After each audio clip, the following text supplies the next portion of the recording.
in general, to feel empowered, that you are in control of how meaningful your life is, how good you can feel, and how strong your relationships are around you. That these aren't things that are being wildly imposed upon you. You're not just like riding some wild horse of your life, trying to hold on for dear life. But in fact, it's like you are the horse, you know. I'm delighted to be speaking with Scott Snibbe, new media artist, entrepreneur, and meditation teacher. He is the author of How to Train a Happy Mind and host of the Skeptic's Path to Enlightenment podcast. Scott's interactive art and augmented reality installations have been incorporated into concert tours, museums, and airports, and he has collaborated with musicians and filmmakers including Bjork, Philip Glass, Beck, and James Cameron. His work can be found in the collections of New York's MoMA, the Whitney Museum of American Art, and other institutions.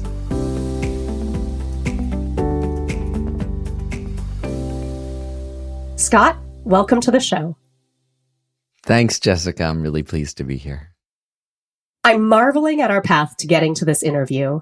For some backstory, Scott and I have been practicing yoga together for almost every week since the pandemic. Our teacher, Matt Toy, has actually been interviewed on this podcast as well. It wasn't until I mentioned something in passing after class one day that we actually got to know each other outside of the studio. Scott, when you think back to the many projects you've done across multiple disciplines, what's a moment in your life that was pivotal, maybe even in passing, that set you on a new course? Well, one of the biggest ones was when I was 10 years old and I was in Pacific Grove Middle School down in Monterey. And they brought me to a special class one afternoon where they had a bunch of Apple II computers set up. And they let us work for about 3 hours on this programming language called Logo, which is a simple language for creating graphics. And I'm a very decisive person. I always have been. And after those 3 hours, I thought, that's what I want to do with my life. I want to do computer graphics. You know, I was just so entranced by the way that it was so close to thought. Like computer programming seemed the first thing I found in the realm of human experience that was like what happens in your mind, something like dynamic, changing, immaterial. So that was one among many, but that comes to mind because I was so young when it happened. Wow, that's amazing.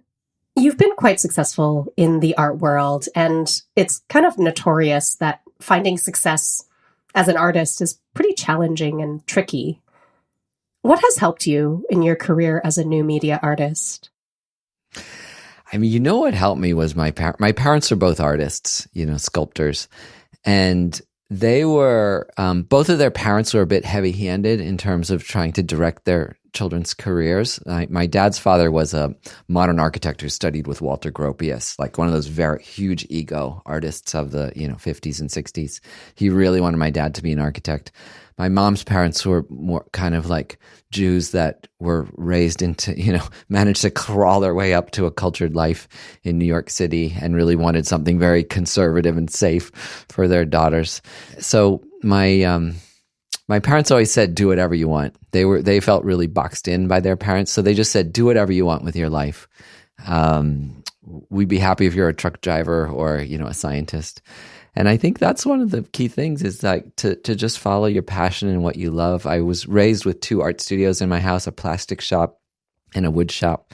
And so, that value my parents inculcated in me of following your passion first. Life's really precious. And follow what's really meaningful and passionate for you. Really, in a lot of ways, art was our first religion in our home, kind of more than anything else that was seen as very sacred and meaningful, purposeful. So I'd have to give them the credit. Wow. It sounds like an incredible childhood and a lot of influences from your parents. Back in 1995, my friend and I, we were in high school at that time, and we would lie on her carpet listening to this alternative artist that we thought, we had discovered this human being that was made of, let's say, magical fairy dust. And I'm, of course, talking about Bjork. And I remember distinctly when biophilia came out way later and playing around with this new medium and experience. Little did I know one day I would get to interview you. What was it like working with Bjork on biophilia? So, of course, a lot of people have asked me this question over the years, and I have a couple ways of explaining it. One is that she's a very deeply good person, in a spiritual, in a spiritual dimension. In some ways, the only person I can compare her to, and I think she would kind of punch me if she heard me say this, but in a gentle way on my shoulder, is to the Dalai Lama. Like, I really feel like she's such a powerful human being, just like the pinnacle of what a human being can be in terms of rightness, good virtue. Let's say virtue. She really embodies virtue and goodness. But then also she likes to party, So that is kind of like this unique combination. Like if the Dalai Lama was a powerful female singer who liked to party. The other thing is, about working with her is that somehow she collaborates very, very well. I always wondered how her collaborations turn out so well, because usually when people collaborate, it's kind of worse. Like if you see two rappers working together, it's often worse than one of them alone. Like they had fun in the studio. But with her collaborations always turn out better, or as good.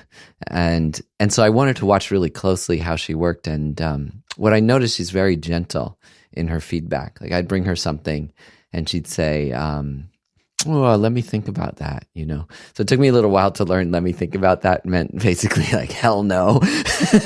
But I tried to learn from that of, how to really give people a lot of space while still guiding a work toward a coherent, powerful whole. Oh, wow. I think some of these things I had hoped about Bjork are actually true. It's lovely to get that validation. It is, and it's also, frustrating the SNL skits and things are funny, but the thing, people often joke like Bjork's crazy or something like that. The thing I say about that is there's one of two things is true. Either Bjork's crazy or the rest of us are crazy. And I think you might guess where I fall on that answer. Absolutely. How did that project come to be? Did you find her? Did she find you? Were you connected by a mutual friend? That's one of these, I think if we're lucky, each of us has certain really magical, lucky moments in our life. And this is one of those nice stories. One day I was just looking at my emails. I had published a bunch of apps in the App Store that surprisingly went to number one. They're pure art applications that went to number one when the iPad came out. And I got an email from Bjork's manager one day, and he said, "Oh, Bjork's a big fan of your work, and she's looking for someone to make an app with for her next album. Do you know anyone who might be interested?" So, of course, I wrote back, well, I'm a big fan of Bjork too. And I do know someone who's interested in myself. That's the kind of understated, English. Her manager's a kind of punk rock, understated Englishman. That's often the way English people ask. It's sort of to not ask, So yeah, that was how it happened, and it was one of the greatest experiences of my life. That whole project. Wow. Well, I definitely want to talk about the Dalai Lama, and I love that you brought up the Dalai Lama and Bjork kind of in the same sentence. I know you've shared that you had a really transformative experience pretty early on that launched you down this path of studying meditation with the Dalai Lama. And the Dalai Lama wrote a foreword to your book. What did that feel like to kind of have that full circle moment? Very surprising. It was really how I felt. My editor submitted that. We figured out how to request a forward, but I thought it was really a long shot with the book, because the book, it diverges from the Tibetan tradition in giving people a way to practice very authentic Tibetan meditation without the belief aspects that people, raised in a Western culture wouldn't be familiar with, like reincarnation and so on. So I was in shock, to be honest, because most of my life I have been relatively successful, but I felt like I've never quite hit the highest tier because I'm a little bit of an outlier. I'm a bit odd and a bit rebellious, and not afraid to say things that are often against the mainstream. So I was quite surprised to gain like the highest level of, authorization, legitimization, validation. So it's extraordinary. And I kind of asked my wife, I was like, how did this happen? And my wife said, guru devotion, which is a very important part of Tibetan Buddhism that I actually don't talk that much about in the book, but it's very critical to being an actual Tibetan Buddhist. And I am very devoted to His Holiness. That was how I became a Buddhist, was seeing him teach with my brother. My brother became a Buddhist first.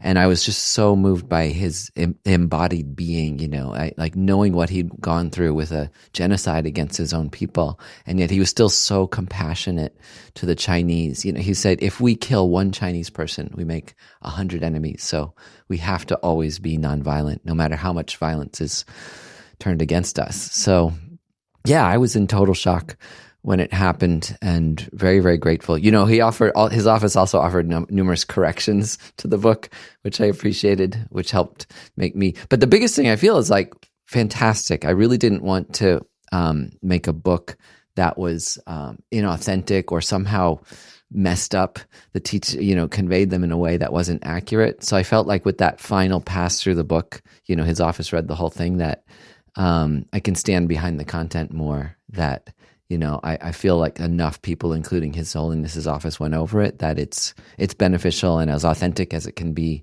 while adhering to the things, most modern Westerners believe in and don't believe in.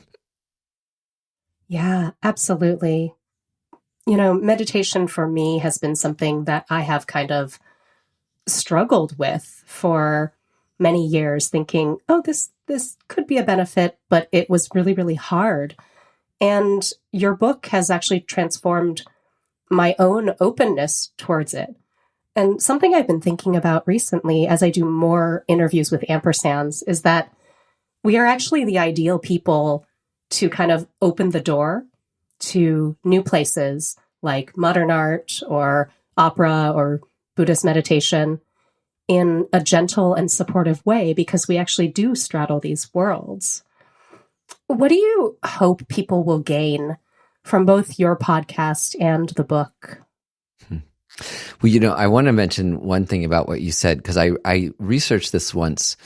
Once I read something very, very powerful, which is that the majority of major innovations in fields come from people outside of the field, so it's, you really often need a new perspective to transform things.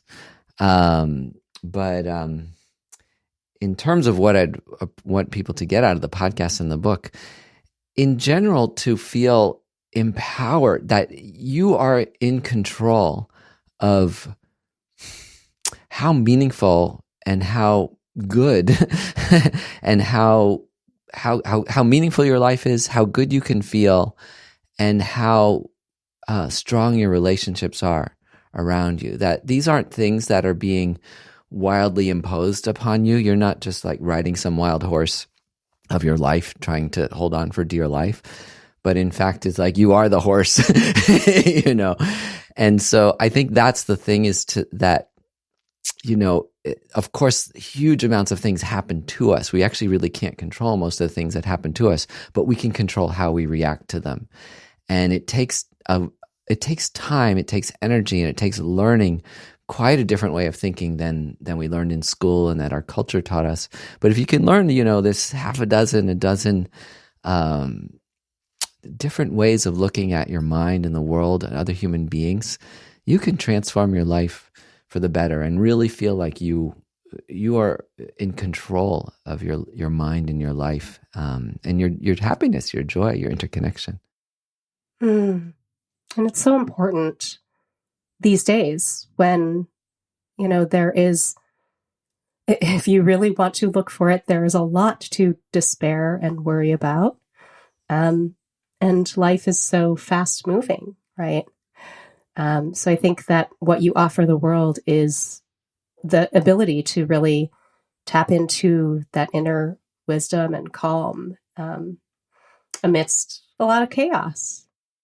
Yeah, and it's not to deny those things. A good friend of mine, David Kate, who I interviewed in the podcast, he once said to me, it was something his mother used to say to him, is that the optimists always win. Mm-hmm. And that's not to say, not to be a Pollyanna, like, oh, everything is not great. But the people who say things can get better, and I'm going to be a cause for that, of course, those are the people who if you don't have any intention to make your mind better, to make the world better, to make your relationships better, like, of course you're not going to achieve that. But if you do, then you have a chance, and the people who really believe the strongest they can have the greatest chance.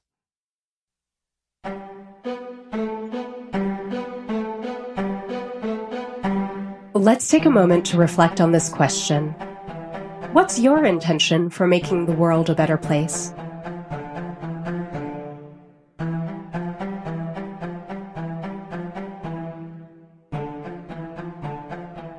Outside of hosting this podcast, I partner with leaders in the workplace to turn professional challenges into leadership successes and career progression. I love working with executive leaders, aspiring C-suite professionals, and of course, ampersands. If any of this sounds interesting to you, reach out to me at jessicawan.com. That's JESSICAWAN.com. Now, back to the show. So you mentioned, 10-year-old Scott really discovering technology for the first time and that opening a new world for you. And technology seems to be a through line in all of your work. It powers your art. You founded a startup, and you're using podcasts and the power of technology to bring meditation to people all over the world. I'm curious how your own relationship with technology has evolved over time. As a very young child, I had a textbook on inventions and inventors when I was very young that my dad had from college. So from my earliest age, I said, I want to be some combination of an artist and an inventor.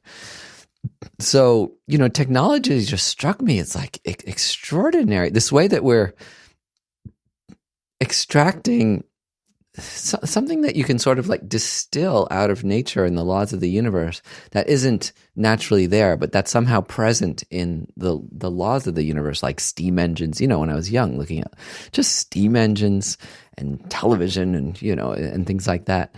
So, I grew up where the computer came of age, and that was the form of technology that totally blew my mind. And as I mentioned, it was because computer programs, I found that the closest thing to thought that I've ever found, outside of your own thoughts, and that you can share with something dynamic, intangible, changing, interactive. So that's why I've always loved, and then also the possibility to create images and sounds, as like the ultimate blank canvas, like a blank canvas that's almost as big as the universe. So that's what I always loved about technology, mostly as a way to create art. That was my passion with technology. But it turned out that the things that I wanted to make as art also ended up having commercial applications over the years. But up until like 2010 or something like that, I think, me and that, because it's a long wave of people, like since the 70s. I was kind of like the second generation. There were people like Steve Jobs and Gary Kildall, who I was quite close to, who made the first personal computer operating system. That was the first wave. I was kind of a second wave. But all of us were in it as creators, just very creative people. And then around 2010, it became something where people realized a huge amount of money was involved, where people would be money first. About 15 years ago, that wave started, very big. And then that leads to power, because before it was kind of success with creative ideas, which is, not so bad. But the money, very few people are really that interested in money in terms of major leaders like Mark Zuckerberg and so on. But power, that's the scary thing. So when you look at all of them, Facebook, Apple, Google, Microsoft as it used to be, maybe not so much today. That's been a little disappointing, is seeing the levers of power wielded so kind of brutally and frighteningly through technology over the last decade. So of course that's disappointing, and I spend less time, making things with technology. Although I still do, I still make, digital art, software art. And I still believe that nothing's changed about technology. Steve Jobs once said, the computer is a bicycle for the mind. And that hasn't changed. You and I are using technology like that right now in making this podcast. It's very, very, very beneficial. But it's just those levers of power in the way that capitalism manifests today, a little bit too unchecked, are frightening. So, of course, like you and I, in our small ways, are trying to find antidotes to those things to empower people so they're not quite so beholden. Like the way that technology now is pulling people around as if they're on a leash. It's just awful the way numerous forms of technology, like notifications on your phone, social media, are doing the opposite. It's not a bicycle for your mind. It's more like some sort of a vehicle you're in that you're not driving. I don't know what to call that. A forced drive. A Waymo for your mind. Yeah, I don't know. Something pulling your mind instead of empowering your mind. But we all have the choice. But it's very, very hard to resist. I mean, it's like junk food, or the way television used to be. Like it's quite addictive the way that it's been engineered. So it's hard to develop that muscle of resisting and finding more healthy ways of controlling your life. Yeah. What do you think is going to happen? What do you think the next wave might be? Or where are the creatives now? Where do you see them? I mean, there's more than ever, like music's a great example. There's never been a better time to make music. You have every type. It used to be, every type of studio, every type of instrument, every type of recording now you can just have on your hard drive, So I don't think there's any end to creativity. It's just like somehow finding a way to get out of the tyranny of hijacking our attention. Like someone once said, the greatest gift you can give someone is your attention. Yes. And it's been stolen from us. So, I try very hard with my daughter to cultivate that very systematically from the earliest age, of keeping her away from things that pull her attention, nurturing long, concentrated stretches of creation, reading, my wife and I both. So somehow nurturing those, but I do think there's a legal side to it where, like, I'm one of these people that does believe, social media should be like alcohol. It probably shouldn't be, you shouldn't even be allowed to use it until you're 18, maybe even 21. Like it really is as addictive as things like cigarettes, alcohol. So I do think there's a legislative, I'm not like a libertarian type of person. I do think there's quite a strong legislative aspect to it where we should actually put more governmental controls around things that have been about technology that we know are harmful. Yeah, it's so interesting just you being on really a pioneer with a lot of the technology and kind of having that benefit of looking back on a pretty long history of us with computers and then with software and now social media and kind of where we are now. How do you think your work focus has changed throughout your life as you have developed as a human being?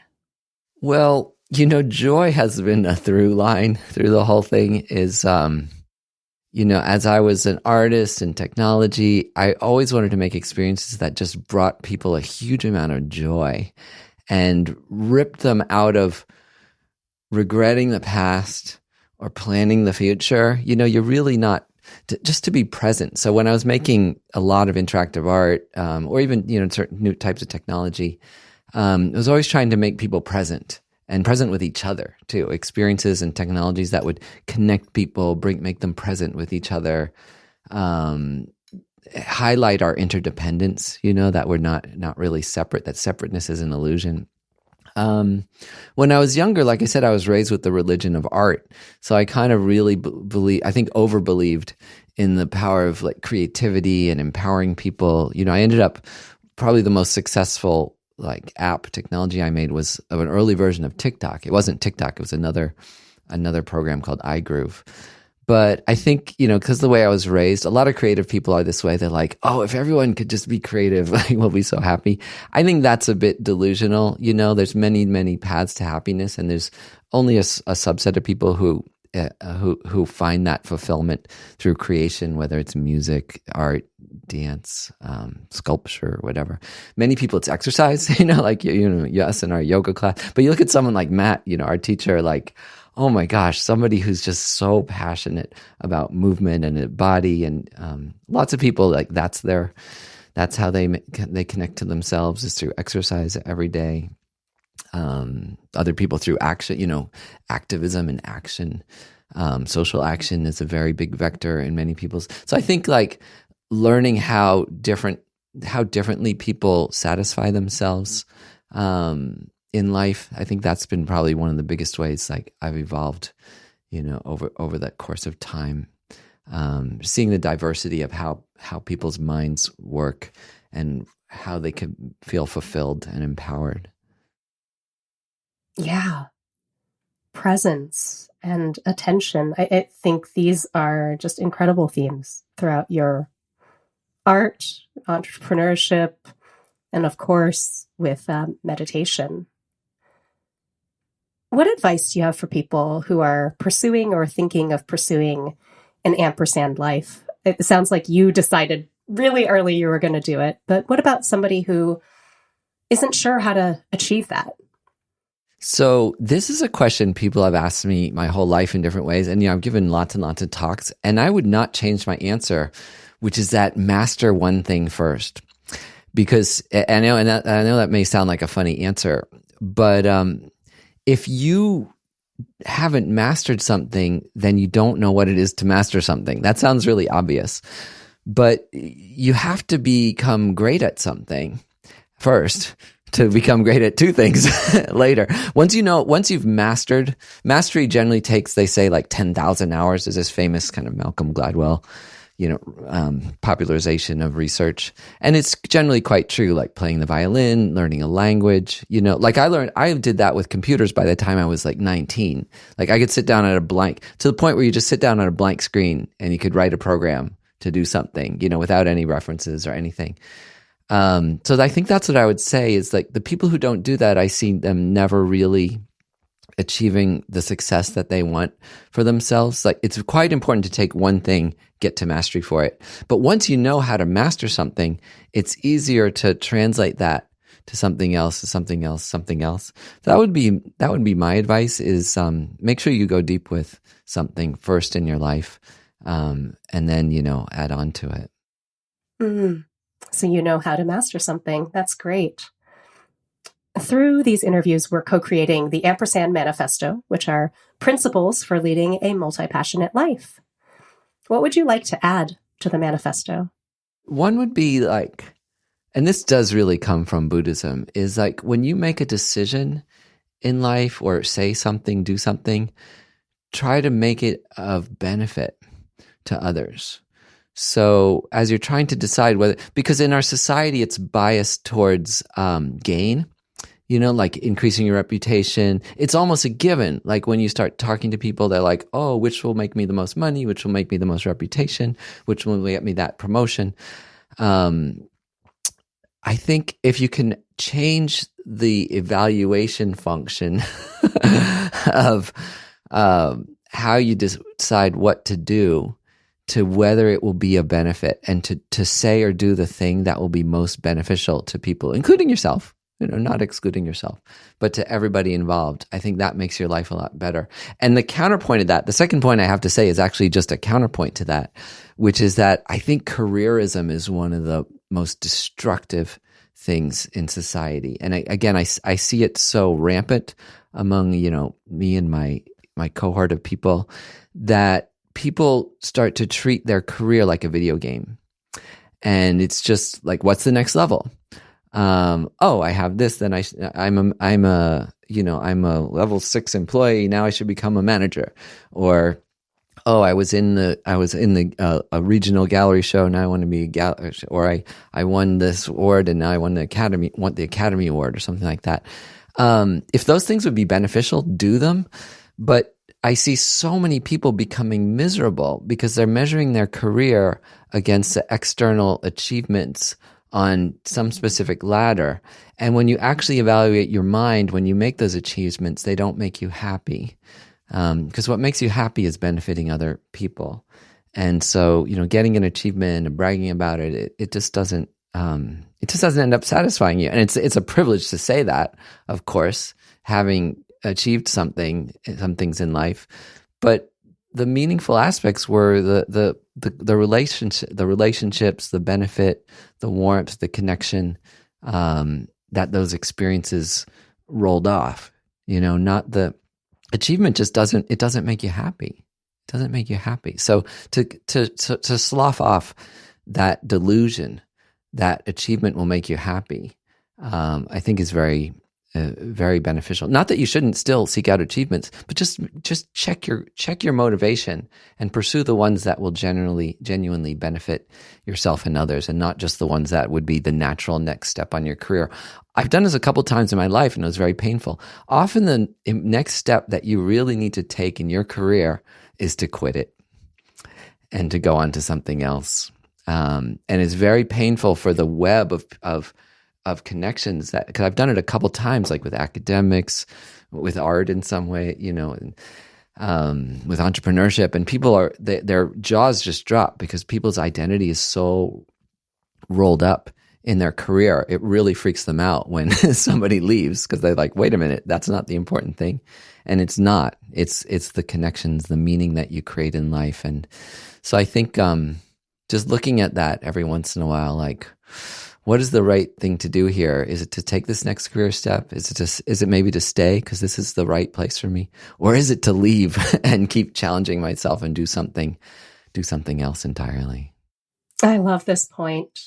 And any words of encouragement that you have for, a listener out there who might be thinking of leaving, what would you say to them? Remember death, to be perfectly honest. Like, if you want to be brave, remember death. Everybody's going to face that at the end of their life. Like, how do you want to look back at your life? There's a lot of contrary lessons pushed upon us by our society, maybe your parents and your cohort. But remember death and think about how you would want to look back at your life at the end. And I just heard Jerry Seinfeld give this graduation speech, which is a little controversial. I know some people walked out on it, and which is reasonable. But the speech was actually quite good. I went and listened to it because it was in the news so much. And he said, there's this thing they say that a rabbi, he once said, nobody on their deathbed looked back at their life and said, I wish I'd spent more time at work. And Jerry Seinfeld said, like, I don't buy that, actually. Like, I love my work. He's like, and I know a lot of people who do. And I was really glad to hear that because I have quoted that a lot of times. But now when I think about it, I don't agree with it. Like the people I love, like great artists like Alexander Calder or something, or Henri Matisse, like they were making art right up till the day they died. Like it was so writers, spiritual leaders.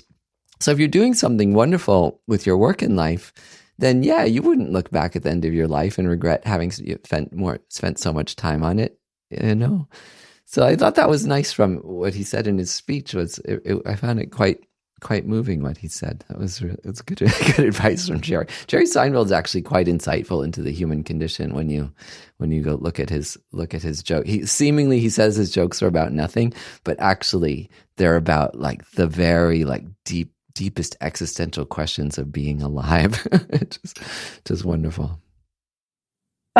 Thank you so much, Scott. It's been a pleasure talking with you. I love hearing about the way that you think and seeing your perspective on a whole range of areas. Folks, you can learn more about Scott and his work at snibbe.com, and we'll link to this in the show notes. Thank you so much. Appreciate being on the show. If you liked this show, hit like, subscribe, and share with your friends and fellow Ampersands. And if you're enjoying our show, please consider leaving a rating or a short review so that more people can find out about the show. I had a chance to listen back on my interview with Scott. There were so many nuggets of wisdom. I wanted to share 3 that stood out to me. 1, the illusion of achievement. Boy, did I feel seen, and I also felt challenged in a good way. You see, I'm an achiever. If you're familiar with the assessment called StrengthsFinder, Achiever is actually my top 1. It has been a personal journey to figure out what to do with this very strong pull towards achievement. I've had to do a lot of unlearning as an adult to not always go for the A+ or the next rung of the ladder.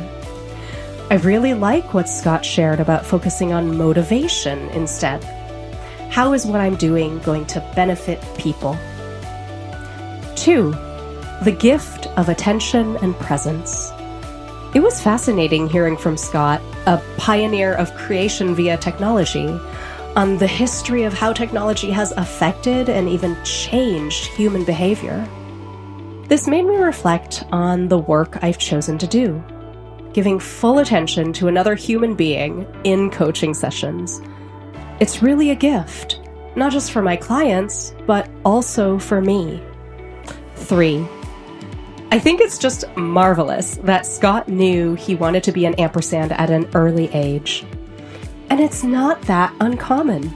Many kids I talk to want to be ampersands. My own son recently told me that he wants to be a scientist and an engineer and an astronaut and the president of the United States.